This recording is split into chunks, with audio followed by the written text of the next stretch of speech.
Bonjour, le 2 juin, je voudrais revenir avec vous sur la journée d'hier pour savoir un peu comment on balise notre journée. Donc, sur l'écran de gauche, c'est le daily, je vous remets dans le contexte, hein. La journée d'hier, c'était la grosse journée haussière. J'avais prévenu que ça pouvait être aussi une journée interne par rapport à la bougie précédente. C'est ce qui s'est passé. Le contexte, on a pris les plus hauts historiques. Quand on a cassé ici, on a créé un choche, mais on a créé quel lot après qu'on ait cassé ce niveau, quel est le niveau le plus bas? C'est celui-là, donc low, niveau de BOS Market Shift, high, et là, impulsion baissière. Donc là, on a vraiment l'impulsion baissière. Quand on a pris ce lot ici, c'est un choche. Le cours remonte juste pour redescendre. Il va chercher quoi? La liquidité externe. Donc d'abord, il a pris cette liquidité interne ici. Il a créé des equal lows en dessous. On est redescendu chercher la liquidité interne. Et là, c'est un achat. Donc hier, nous sommes partis directement à la hausse. La bougie d'hier n'a pas de mèche du bas. Donc j'avais dit, voilà, on peut avoir donc une journée interne à la bougie de la veille. On peut remonter, s'appuyer sur le bas de la bougie de vendredi, ici, voilà, de vendredi, pour redescendre, tester, créer une mèche du bas, tester le lot ou faire des equals. Et puis ensuite, on avait tous ces niveaux identifiés, et puis au-dessus de nous, casser à la hausse, s'appuyer pour remonter chercher le plus bas de la veille dans un premier temps, et puis les autres niveaux identifiés. Sur l'écran de droite, on a le 15 minutes. Cette journée aussi, elle se décompose comment? Parce qu'il faut baliser sa journée. On ne peut pas être là devant la journée, toute la journée devant les écrans et cliquer n'importe comment. Donc ici, quand je mets London Open, c'est l'ouverture de la bougie daily qui est là, et il est minuit à Paris. Minuit à Paris, donc je me trace celui-là, je l'appelle London Open, mais bon, c'est minuit à Paris. Nous avons l'Asiat, hein, la séance asiatique, qui est souvent un petit range, et puis à minuit New York, il est 6 heures du matin ici, on a notre Open New York. Donc ça, c'est déjà un début pour baliser notre journée. Le cours encore se prépare pour 9 heures Paris. 9 heures Paris, c'est l'ouverture des bourses, et on voit souvent, on a notre premier mouvement, donc là, c'est le M15, mais le cours ouvre ici, là, prix d'ouverture. Donc, on a noté aussi 8h30 Paris. C'est notre troisième et avant-dernier label sur notre graphique pour notre journée, en plus des heures de tir. Donc, le cours passe en dessous 8h30. Vous voyez que quand on est haussier, chaque fois qu'on a un nouveau label, qu'on a un nouveau niveau, il prend la référence. Si on est haussier, le cours n'aura pas besoin de redescendre chercher New York, London Open ou New York Open. Donc là, le cours redescend sous l'ouverture de 8h30 et il ne prend pas l'ouverture de New York et on casse à la hausse. En petit détail ici, on avait un achat. Souvent à 10h, donc entre 10h et 11h Paris, on a un retracement pour continuer le mouvement de la matinée ou le reversal. Mais ici, on n'avait pas vraiment de raison. Vous voyez pourquoi? Parce qu'on a cette impulsion haussière qui nous dit qu'on est aussi, donc le cours retrace. Il pouvait retracer jusqu'à cette imbalance ici pour repartir chercher de la liquidité. Quand le cours casse un niveau qu'on a établi, nous, un niveau de référence pour les algos, un niveau de référence pour tout un tas de choses, quand il casse à la hausse et qu'il remet chercher et qu'on a une impulsion haussière, on va chercher de la liquidité, mais la liquidité, il a trouvé sur le plus haut de la session New York de la veille. Vous voyez, on a ce haut ici, on le prend. Le plus haut du jour n'est pas pris, hein, encore une fois.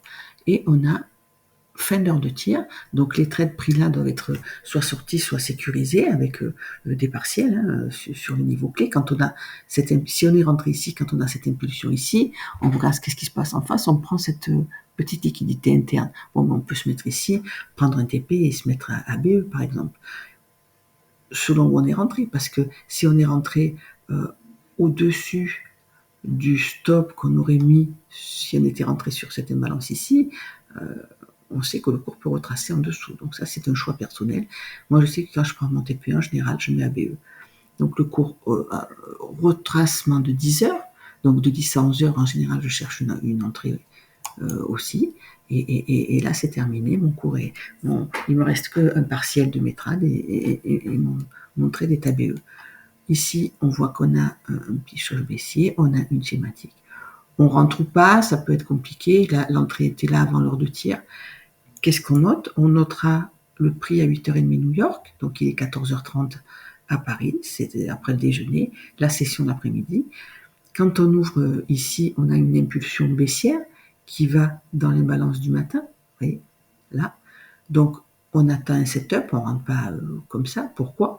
Parce qu'on a une impulsion baissière et on sait très bien qu'on peut, quand c'est comme ça, on crée ces deux bougies haussières qui sont un ordre en bloc. Et donc si on casse à la baisse, ça peut être un ordre en bloc. On sait que il faut vraiment, en petite unité de temps, on va se mettre en 5 minutes à gauche et on va regarder les setups parce que c'est très important quand on balise comme ça notre journée, on attend des setups.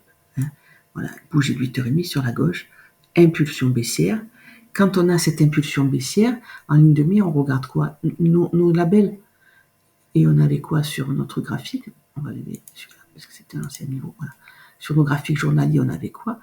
Plus près de nous, prix de 8h30. Donc quand on a une impulsion baissière comme ça, on attend le 8h30. On se dit que puisqu'on est passé sous New York, on peut être baissier. On attend donc un reversal. On arrive sur 8h30. Intention haussière, ici. On va le chercher. Qu'est-ce que c'est le setup d'entrée? Je vous le rappelle. On est en chute, hein, donc on attend le dernier lot ici. On a une impulsion haussière. Nous, on attend qu'on casse cette impulsion haussière pour avoir un changement de caractère, un choche. Donc ici, on crée ce haut ici. Et vous voyez qu'on recasse à la baisse. Donc là, ça nous plaît bien. Quand on a cette impulsion haussière, on attend le choche et on revient dans les balances pour rentrer. C'est valable en toute unité de temps. Et là, sur la droite, en 15 minutes, il est magnifique parce que c'est un cas d'école. Hein. On attend, on a une première intention haussière, on va chercher la liquidité et on a notre impulsion haussière. La légère différence avec la petite unité de temps où on a une petite imbalance, c'est que là, on n'en a pas. Donc, quand le cours fait ceci,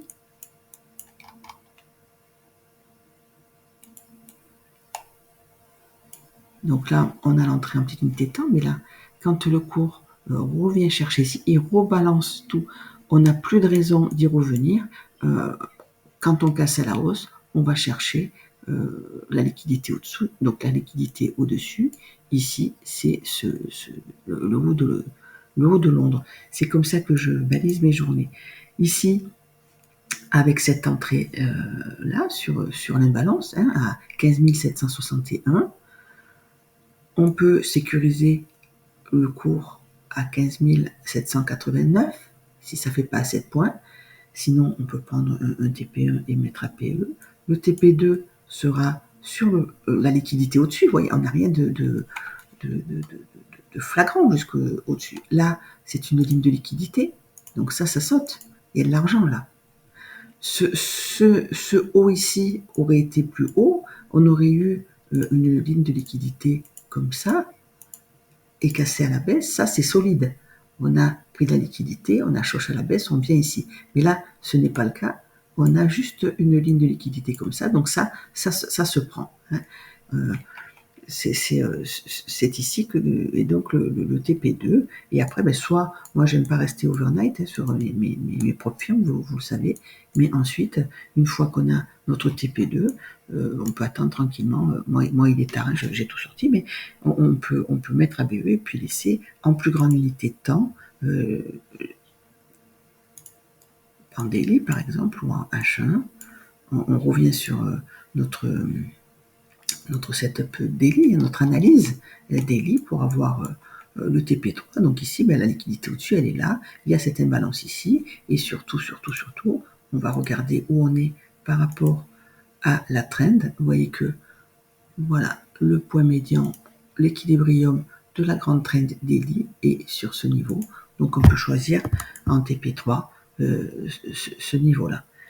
Voilà, donc balisez bien les journées. Là, aujourd'hui, je vais nettoyer mon graphique, je vais mettre l'open de minuit, je vais mettre minuit New York, je vais attendre 8h30 et je vais voir, on a déjà pris le plus haut d'hier, hein, donc je vais voir sur quel niveau on peut avoir un reversal, peut-être pour s'appuyer, revenir sur le prix le plus haut d'hier pour remonter ou pas, selon où est le reversal. Donc balisez vos journées et c'est comme ça qu'on sait quand trader. On sait que 9h, on a une impulsion, on peut trouver une entrée. 10h du matin, Paris, on sait qu'on a en général un retracement pour continuer, ou un reversal, selon l'analyse. Hein. On sait que quand on a un mouvement comme ça l'après-midi, souvent on retrace pour venir chercher l'open de 8h30 et continuer, ou avoir un reversal, mais très très très souvent, à 10h, donc 16h, 16h Paris, 10h New York, on revient chercher l'ouverture de 8h30 Paris pour continuer. Donc balisez vos journées, ça vous fait 2h le matin et 2h l'après-midi pour trader. Le reste du temps, il faut faire autre chose. Il faut, même si c'est pour étudier les graphes, mais c'est là que vous aurez vos meilleures entrées. Quand le prix part ici, ça ne sert à rien d'essayer de le vendre parce qu'on n'est plus on n'est plus objectif. On a raté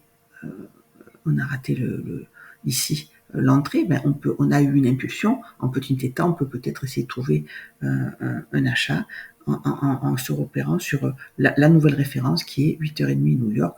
On sait que si on passe en dessous, on redevient baissier.